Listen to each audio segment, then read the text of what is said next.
उड़ गया बैरन हवा के झोंके से। ये बैरन डायलॉग कौन सुनने, हमारे मुंह नहीं लगना था तो कह देते, ये डूब मरने की कहां जरूरत थी, ये डूब मरा, चलो समस्या ही खत्म, झगड़ों ही समाप्त। लेकिन आपकी याद होनी चाहिए चीजें, क्योंकि भारत का भूगोल बार बार थोड़ी पढ़ोगे, एक भी आप यूट्यूब पे थोड़ी लगे रहोगे, लाइव थोड़ी देखते रहोगे हमेशा भी। एक चीज को, किसी चीज को इस तरीके से पढ़ लो कि दोबारा फिर सिर्फ बुक ही पढ़नी है, किसी टीचर के पास, किसी कोचिंग में नहीं पढ़ना है।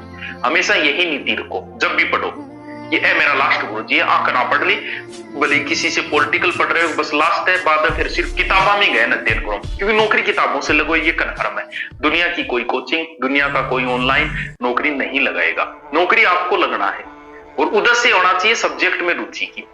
अगर आपकी भारत की भूगोल पढ़ने में रुचि पैदा हो गई तो आप कितनी गहराई से किताबें पढ़ लोगे।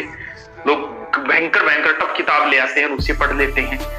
तो आराम से इसमें रुचि पैदा करो, कितना डीपली है, कितना ऊपरी है, वो एक अलग चीजें हैं।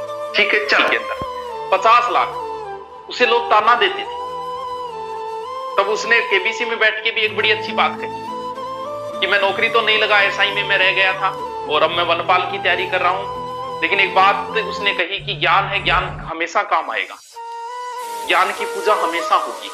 उसने कहा कि ज्ञान हमेशा काम आएगा, वो ज्ञान जो मैंने पढ़ा था वो आज मेरे केबीसी में काम आ रहा है, 50 लाख रुपए लेके आएगा। समझते हो क्या 50 लाख नौकरी लगने के बाद कब मिलेगी?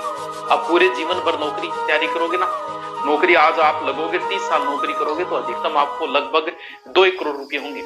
यानी 50 लाख का मतलब ये हो गया कि 50 लाख में आप भाग दो, मंथली आपको मिलेंगे 50,000, देख लो कितने साल के, वो एक साथ ही ले आया।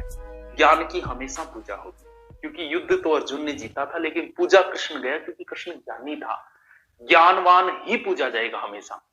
तो अपना ज्ञान इतना बढ़ाओ, ललक पैदा करो अंदर सीखने की। भी मैं हर सब्जेक्ट क्यों पढ़ा रहा हूँ, क्योंकि मुझे इच्छा होती है हर सब्जेक्ट को जानने की, हर सब्जेक्ट ज्ञान लेने की इच्छा होती है।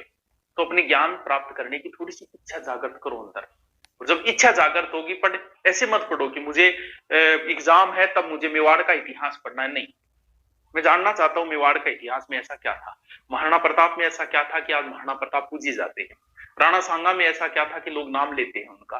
तो ये जानने के लिए पढ़ो, ना कि एग्जाम की दृष्टि से।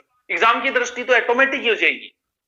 तो ज्ञान ना दे यार, पढ़ाई करा करो बात